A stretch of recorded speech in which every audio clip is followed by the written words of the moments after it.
So we're usually on it right away. We had a convention for the Castle Peak neighborhood. We had a call the other day of a missing child. And the person called said that the babysitter took off with a 5-year-old kid, been gone for 4 hours. We found the babysitter with the kid, and she's a lady that we know well from Winnetka for stealing cars and using drugs.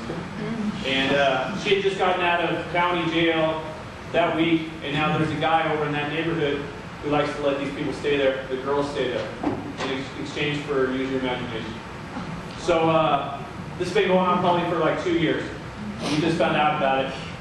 North of there, in the Stonegate neighborhood, which is like near like the old Jewish high school, we had a whole bunch of car break-ins and vehicle thefts.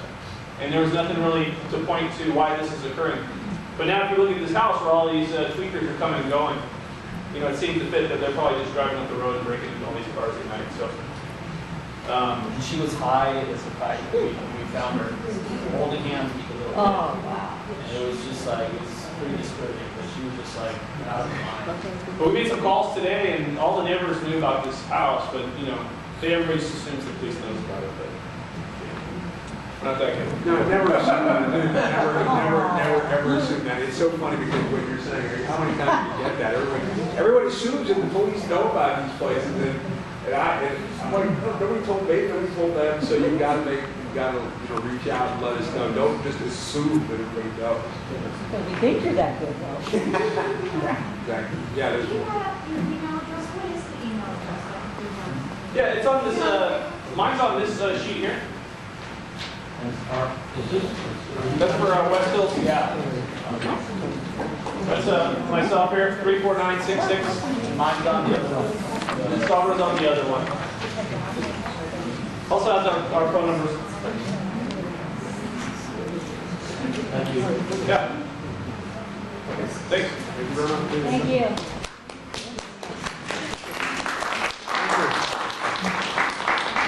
Some other stuff we do, if we had a similar incident, the one he spoke about, where the guy the landlord is like extorting money out of the tenants. Some of the things I did, we went around and got like a petition signed by the neighbors, gathered all the reports, I had a meeting with like the property owner, because the management companies, they don't like all that negative attention. So sometimes they're willing to evict these people for us.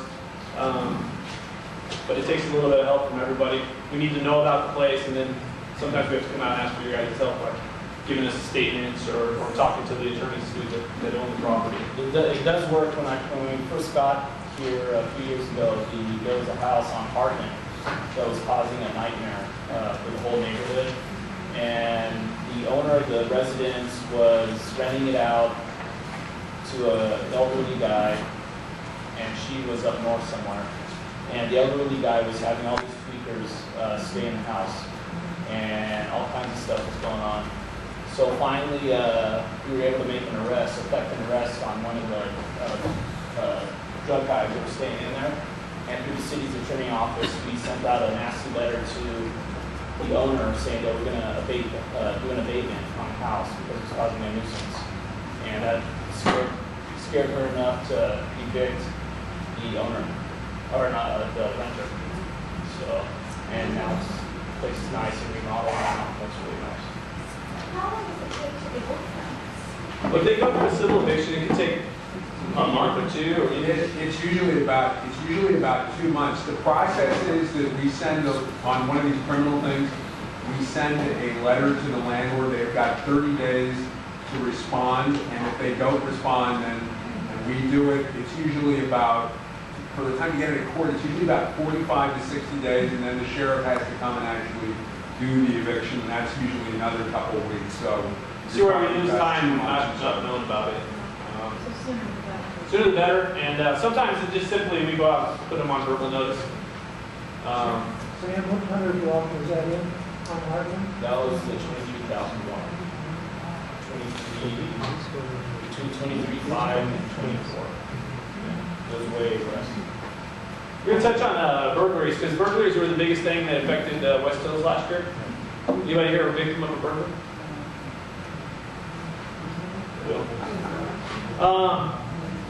You know, there's no way that burglaries are going to be 100% preventable. There's no way. But we do see that alarm activations are scaring away the burglars. And there's always an exception, but almost every time that alarm activates, they may break your window to get in, but once the alarm activates, they leave. Because the thought is there's noise, the neighbors are going to hear. If somebody's in the house, now they know. And then there's the thought that you have a service and then the police are on the way. There was a case over on Overland, way far west. This house had lots and lots of cameras, clearly seen by the street. And the guy said, you know, we're going to go in there anyways. They wear masks. So they did like a little bit of research. They were willing to still be seen on video. But as soon as they broke the window and that alarm activated, they all ran. So the alarm still is the #1 best thing to have. Anybody here have a negative story about alarms? The alarms, how can I have them face, or what's the limit? I'm facing the street, I can't see the neighbors, or across the street, like. Oh, cameras? Cameras, you mean? Cameras can't face into a neighbor's house to directly invade their privacy. So I can't point it into your kitchen. I can't have one straight into your kitchen. But if I'm covering my area and it covers some of your yard, Front yard. or your house even, that's fine. It's just, as long as it's not an intentional invasion of your privacy. It's where that person has a reasonable expectation for privacy. It cannot be pointed in that area. We get that a lot. We get a lot of calls to go out and just look at cameras and tell people. A lot of times it's a major cause for disputes and stuff. So if you're going to install one, don't, you know, you can call us out and we'll go and we'll, you know, check it out, make sure. Yeah, that way you can tell the neighbor, you know, to pound sand, because the police are the ones who told me that. We don't like it. Because you'll get the neighbor mad, and then the other one's got it, and now you got two cameras facing each other that are filming cameras. That happens a lot. Well, it's true. I have one I'm dealing with right now. It's went to a city attorney hearing, and they're going back and forth, and all this over a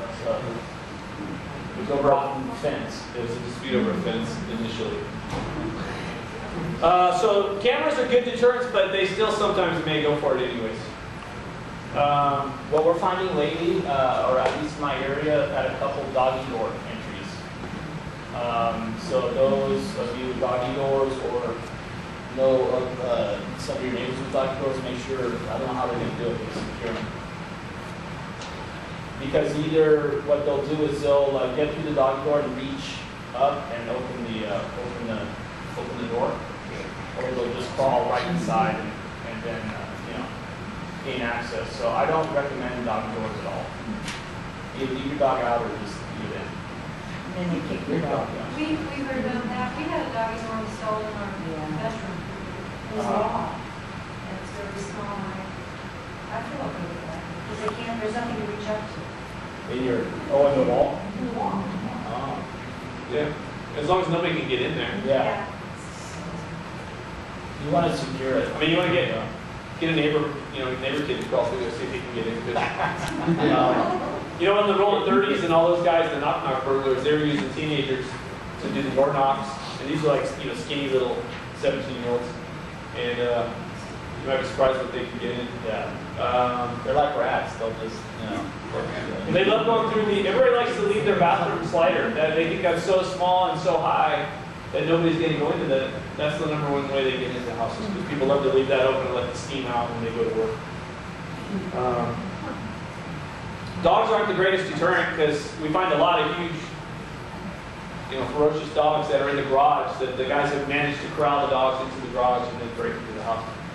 So a lot of dogs are really, really protected, but it's not the house they're protecting. A lot of times it's you guys. So if somebody else comes in there, the dogs sometimes aren't really as ferocious as you think. So I wouldn't rely on a dog necessarily unless it's maybe professionally trained or something. But alarms #1. Neighbors looking outside, calling, saying, What about lights, like on at nighttime? Those are good, yeah. Those are really good. Most of our burglaries, though, residential burglaries, are going to be daytime. There's the misnomer that they're coming in at night when you guys are sleeping. That's very rare. Those guys that do it are very, those are some bold burglars, and they do exist, but almost all the burglaries that happen at houses are daytime when everybody's at work or at school. Because the only way they get caught is if they're seen. So the goal is to not be seen. So what we see is they'll send up a guy, like the kid, you know, the 17-year-old, or they like to use ladies, or they'll have like a cover story, you know, they'll carry up some advertisements for landscaping, and they'll go to your door and knock on the door, and then if nobody's home, they start looking through your windows